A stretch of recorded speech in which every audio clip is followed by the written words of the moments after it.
Tomen asiento, hermanos.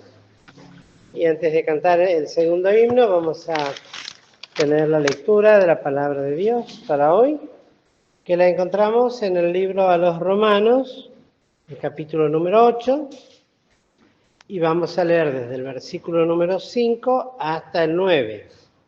Dice así la palabra del Señor: porque los que viven conforme a la carne, de las cosas que son de la carne, se ocupan, mas los que conforme al Espíritu, de las cosas del Espíritu.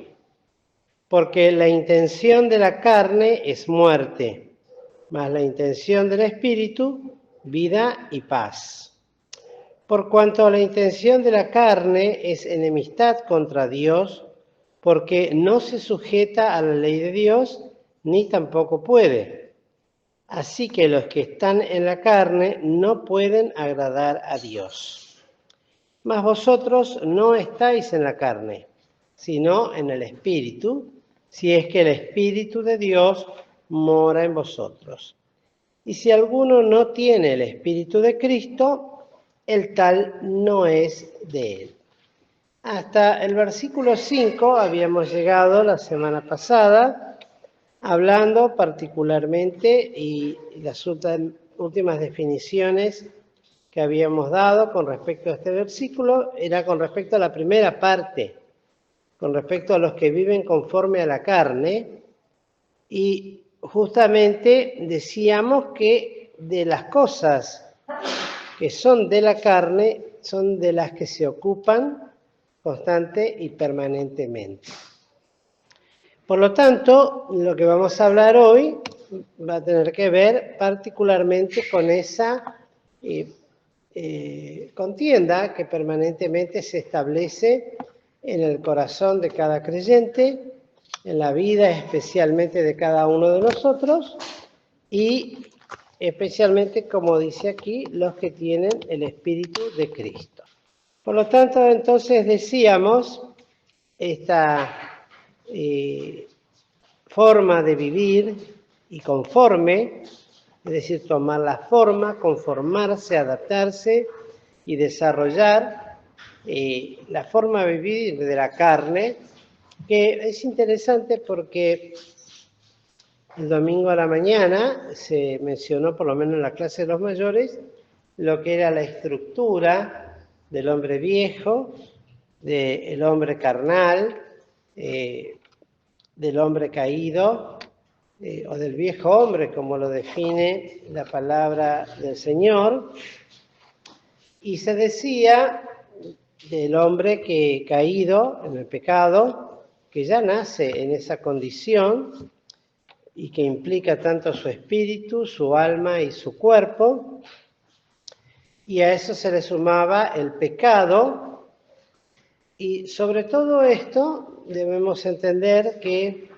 hay un dominio entronizado absolutamente en la vida, en el ser de un hombre que está en pecado y viviendo conforme a la carne, que es del diablo, con el aliado y la obra del aliado, que es el yo, que es justamente el que se entroniza y personifica en ese sentido a toda la obra del diablo en nuestros corazones, en los corazones de los hombres. Y el propósito de esto, en definitiva, lo explicaba nuestro hermano Alfredo, que se habla de ello en el libro de doctrina, es que tanto el espíritu y el alma, que antes tenían, que fueron hechos para que tuvieran la preeminencia, particularmente la parte espiritual, y guiara todo lo demás, se invirtiera, se trastocara todo esto, y ahora tanto el espíritu y el alma vivieran sujetos a la voluntad del cuerpo, de la carne, del cuerpo, vamos a decir, para entenderlo bien. Entonces es una estructura de pecado. Y esa estructura de pecado es la que aquí habla permanentemente de la carne y de vivir conforme a eso, y lo hemos visto, las manifiestas obras de la carne. No vamos a releer todos esos textos que ya los mencionamos en clases anteriores, Pero lo que sí tenemos que decir y aclarar que el apóstol lo que va haciendo es un desarrollo para los hermanos, para que entiendan que todo eso tan estructurado, tan firmemente hecho, había una sola manera de poder destruir, deshacer parte por parte y poder así entonces obrar la libertad a los hijos de Dios, a aquellos que habrían de creer en el nombre del Señor Jesucristo, para formar una nueva estructura en el hombre que se la denomina como la nueva criatura o el hombre nuevo, aquel que es revestido conforme a la imagen y revestidos conforme a Cristo. Podemos leer en Colosenses, el capítulo 3, el verso 10.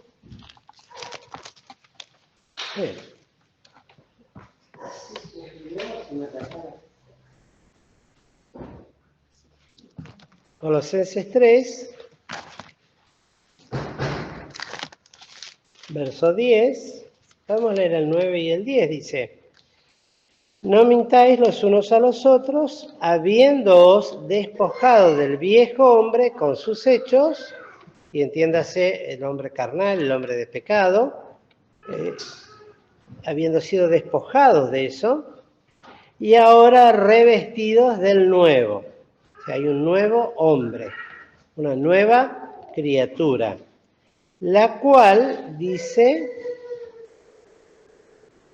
por el conocimiento es renovado conforme a la imagen del que lo crió. Por lo tanto, en el 12 dice: vestíos pues como escogidos de Dios, santos y amados, de entrañas de misericordia, de benignidad, de humildad, de mansedumbre, de tolerancia. Y así podríamos llevar esta lectura de ahí en adelante, pues habla de todo lo que tiene que ver con esa nueva manera de vivir. Por lo tanto, esa nueva estructura ahora está formada por el hombre pecador. Sí, esa es una realidad. No es que dejamos de cometer pecados, ni tampoco nos habilita a cometer libremente pecados. La realidad es así. Somos los mismos, con la gran diferencia de que hemos sido ahora redimidos, justificados, santificados por la obra del Espíritu en nuestros corazones y nacidos de nuevo. Entonces, esa obra, la palabra de Dios la denomina como la nueva criatura, el nuevo hombre. Hay algo nuevo en nosotros. Y la realidad es que estas dos naturalezas conviven en nosotros, pues el hombre de pecado sigue estando. Ahora vamos a ver cuál es esa situación y de qué manera nosotros podemos seguir viviendo en esta condición, que decíamos muchas veces ya, que es muy particular y se da solamente en los que son nacidos de nuevo.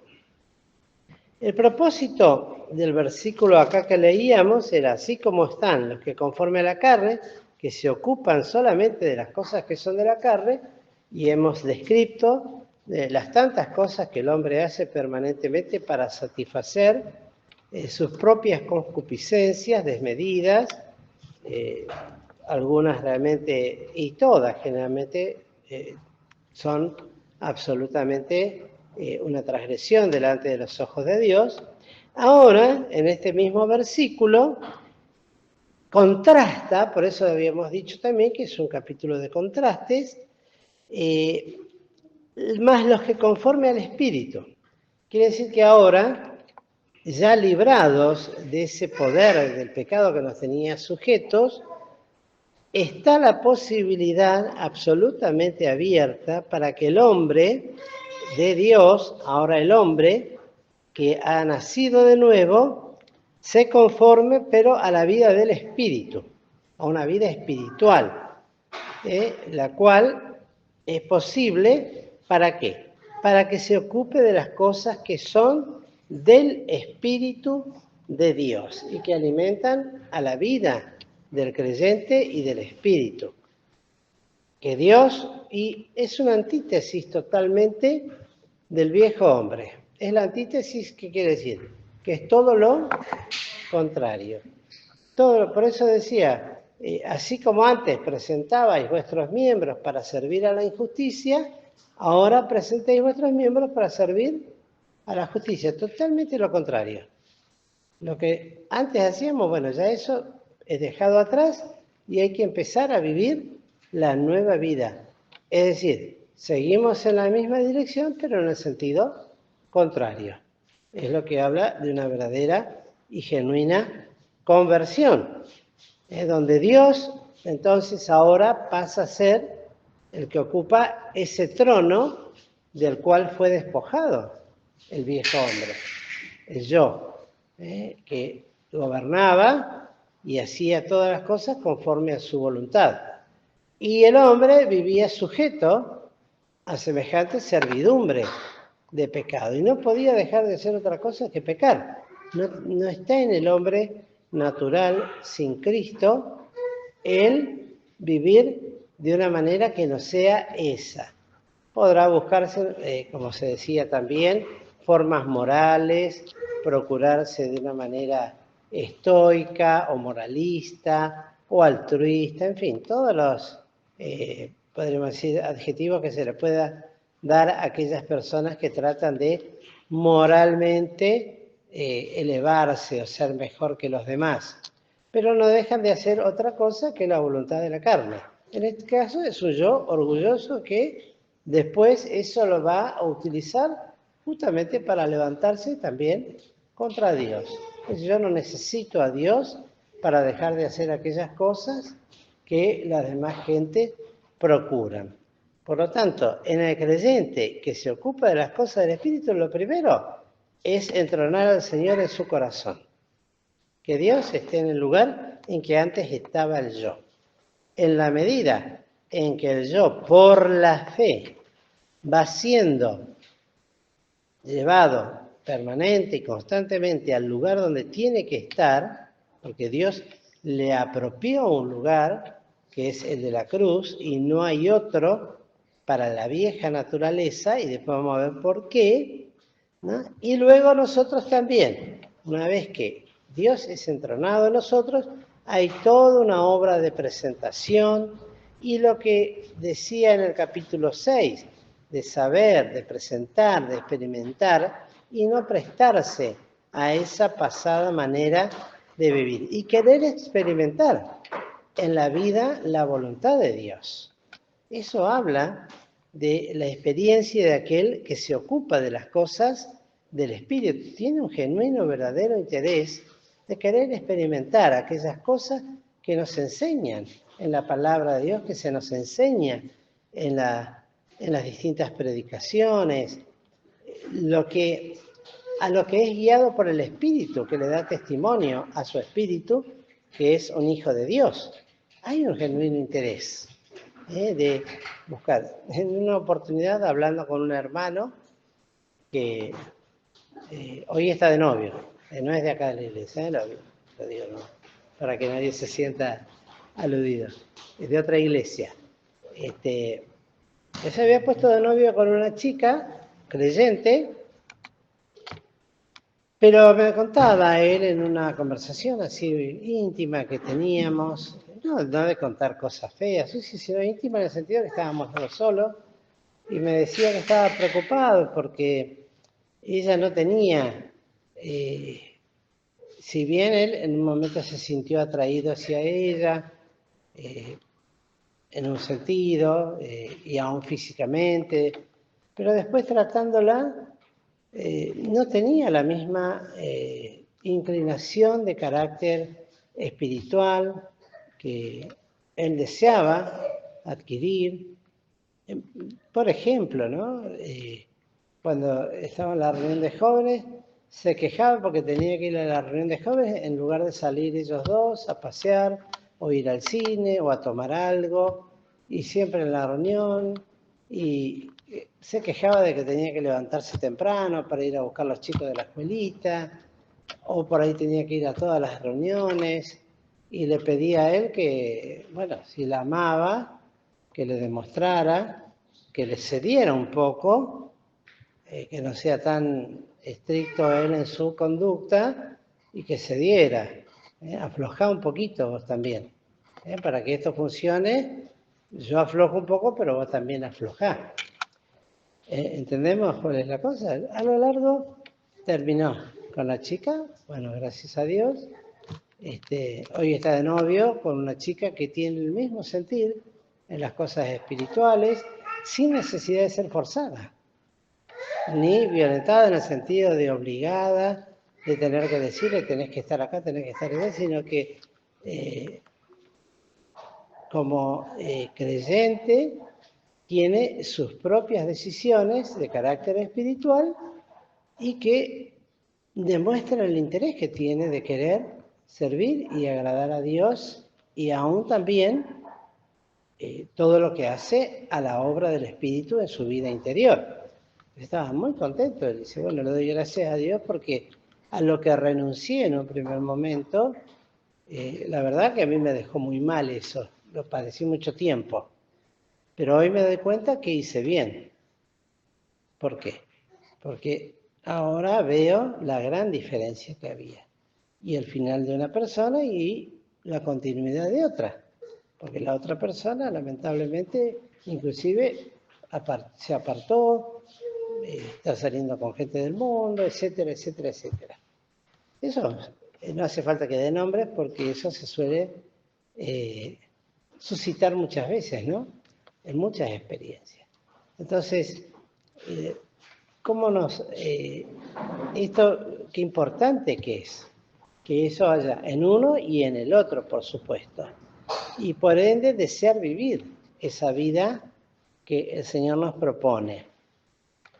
Y entender, por otro lado, como sigue diciendo el versículo 6, porque la intención de la carne es muerte. Eso lo dice ya en Romanos capítulo 6, en el 21, cuando dice, ¿qué fruto pues teníais de aquellas cosas de las cuales ahora os avergonzáis? Cuando uno mira el pasado, en el cual, aun siendo creyentes, tal vez vivíamos conforme a la carne y seguíamos haciendo los deseos de la carne y vivíamos conforme a la carne, cuando uno mira ese pasado, dice, bueno, ¿pero qué fruto tengo de todo esto? La conclusión es muy clara en la palabra de Dios. El final de ellas es muerte. No hay vida en tales cosas, ni antes de ser creyente ni después de ser creyente. Lo que es de la carne es de la carne. Y no hay forma de modificar esta situación. Y hay una intención también, y la intención significa tener en mente un pensamiento fijo, algo que no se va, algo que no se aparta, ¿no? Es como cuando uno dice, bueno, tiene eso en la cabeza y no hay forma de sacárselo. Y da vuelta y vuelve a lo mismo, y da vuelta y vuelve a lo mismo. Tiene esa intención y lamentablemente finalmente lo realiza. Sabemos como ejemplo a un chiquito, se le mete en la cabeza algo, dice no hagas tal cosa, y da la vueltita y se va y uno lo trae de nuevo, no hagas tal cosa. Bueno, tiene la intención esa y lo va a llevar a cabo. Bueno, la intención de la carne es esa, es la muerte, es cumplir con los deseos reprimidos por causa de la presencia del Espíritu ahora, y entonces la intención permanentemente es hacer lo que va a llevar, en definitiva, como fruto final, obras de muerte. Obras de muerte. Que se pueden enumerar en una larga lista, como le decía la otra vez, que han de surgir de nuestro propio ser, en contra de otros, en contra de nosotros mismos, en fin, para malestar. Y el otro contraste es esto, que la intención del Espíritu, esto es notable y es maravilloso y gracias a Dios que es así. Porque así como está esa mente permanente de querer hacer lo malo, por decirlo de esta manera, también está el auxilio y la ayuda de Dios a través de la presencia de su Espíritu en nuestros corazones, para que la nueva criatura ahora pueda tener esta otra intención, que es ¿cuál? La del Espíritu, y llegar a experimentar esa experiencia de vida y de paz. Así como hasta la intención de no estar... Y es una lucha permanente entre una naturaleza y la otra, que gracias a Dios se oponen, dirán más adelante, la una a la otra para que no haga una lo que quiere la otra, ¿no? Es una lucha, y gracias a Dios que es así, porque en eso tenemos que entender que tiene que haber un avance y un desarrollo y un crecimiento. La realidad es que lo aclara, lo amplía esto, hablando de que es una intención basada en el odio. Esto lo saqué del diccionario Vine, ¿eh? Es una intención basada en el odio, en la adversidad, en la hostilidad, opuesto absolutamente a la justicia, y habla absolutamente de lo que no es regenerado. Y la carne, sabemos que no fue regenerada, no puede ser regenerada. La carne no cambia. La carne es carne y va a ser carne hasta el día en que podamos ser transformados a la imagen de Jesucristo. Esa naturaleza pecaminosa en nosotros no puede ser regenerada. No puede ser regenerada. Es imposible. Lo habíamos visto el martes pasado. Es imposible. Esto es algo que tenemos que tener en cuenta. Aún la parte más dulce y más noble de la naturaleza humana carnal. Porque a veces, bueno, lo transmitimos inmediatamente a las partes más groseras, más sucias, más violentas. Pero siempre tomo esto como ejemplo, ¿no? En el Antiguo Pacto, en los sacrificios, no tenía que estar presente algo, tenía que estar en todos la sal. No podía faltar en un sacrificio la sal. Ya sea el sacrificio que sea, la sal tenía. ¿Y la sal es figura de qué? De preservación, ¿no? De la obra del Espíritu. Y otra cosa que no podía estar, así como la sal tenía que estar presente en todo, lo que no podía estar en ningún sacrificio, menos aún en aquellos sacrificios que tuvieran que ver con elementos no cruentos, por ejemplo los panes, etcétera, etcétera, era la miel. Ofrendas. Las ofrendas, sí. Los panes de las ofrendas, etcétera, etcétera. No miel. Porque miel habla de dulzura. La palabra de Dios a la miel la compara, ¿no? Con la palabra de Dios. Pero la miel también es utilizada para la fermentación y es figura del pecado y por ende también es figura de la carne. Miren ustedes, ¿no? Qué notable. Y esto nos enseña a nosotros que aún las manifiestas obras de la carne pueden estar, ¿cómo podemos decir? Embuidas, bañadas con miel.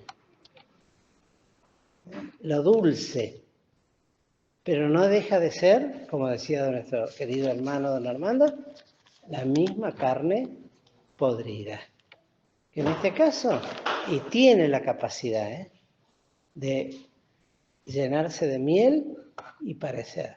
Lo vemos en las expresiones de Pedro, cuando le decía al Señor Jesucristo, tan cuidadosa y atentamente y llamándole la atención, diciéndole, ten piedad o misericordia de ti mismo, que ninguna de estas cosas te acontezca. ¿Cuánta demostración de amor del apóstol? ¿Era amor?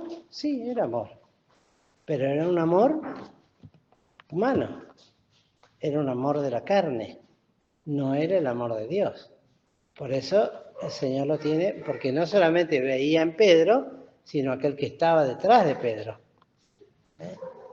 que decía estas cosas para que él tuviera misericordia. El Señor no vino a tener misericordia de sí mismo.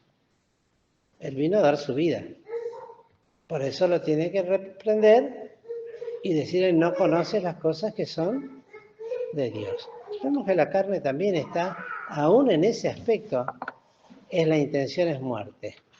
Muchas veces se viste de miel, se endulza para que no hagamos la voluntad de Dios. Es muerte. Y a veces, vuelvo a repetir, a través aún de estos actos que podemos demostrarlo ya sea con nosotros mismos o con otros. No, pero hay que considerar esto, lo otro, cuando tal vez uno tendría que orar y decir, bueno, Señor, ayúdanos para guiar y hacer las cosas conforme a tu voluntad. Y sabemos que la carne siempre va a sufrir y tiene que sufrir. Y la nueva criatura ha de prevalecer entonces. Y luego dice en el versículo 7, porque no se sujeta a la ley de Dios. Y sujetar quiere decir amarrar. Liar a alguien. Recién cantábamos un himno de las víctimas liadas o ligadas al altar. Eran amarradas para poder sacrificarlas. Tenían que ser atadas de los cuernos. Las bestias, los bueyes que eran sacrificados en el altar, eran atadas de los cuernos, amarradas fuertemente. Imagínense que no es fácil. Yo he visto en el campo sacrificar animales de gran porte, como toros, vacas, y tienen que hacer una fuerza y toda una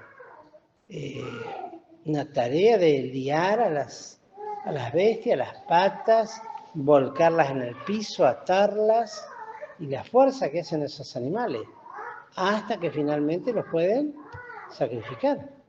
O sea, hay que sujetarla. Bueno, esto es notable.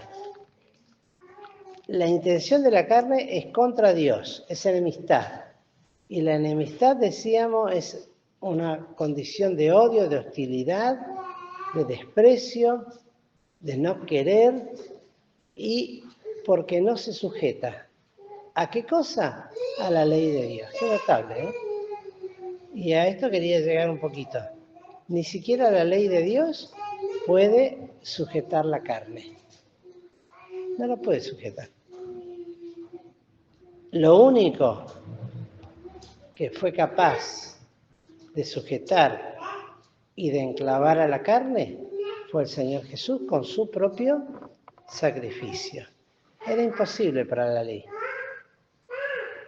obrar la salvación, la santificación y la justificación. Por eso siempre debemos recalcar esto. La ley no podía hacer salvo absolutamente a nadie, ni tampoco que sus pecados sean perdonados, borrados y lavados y deshechos. Todo eso lo obró Cristo en la cruz del Calvario. Llevó al viejo hombre, al diablo, al mundo, al pecado, nuestro viejo hombre, nuestra vieja naturaleza, y todo allí, y el pecado lo deshizo, para poder darnos entonces libertad, para que nosotros ahora nos sujetemos no a la ley del pecado y de la muerte, sino a la nueva ley del espíritu de vida en Cristo Jesús, y que tengamos ese otro propósito, intención del espíritu, que es hacer la voluntad de Dios. Y luego dice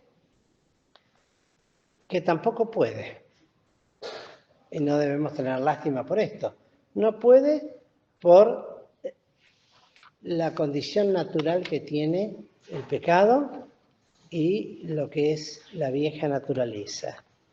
Y termina diciendo este versículo, el 8, así que los que están en la carne no pueden agradar a Dios. Eso tiene que ser algo para nosotros absolutamente de un examen personal constante.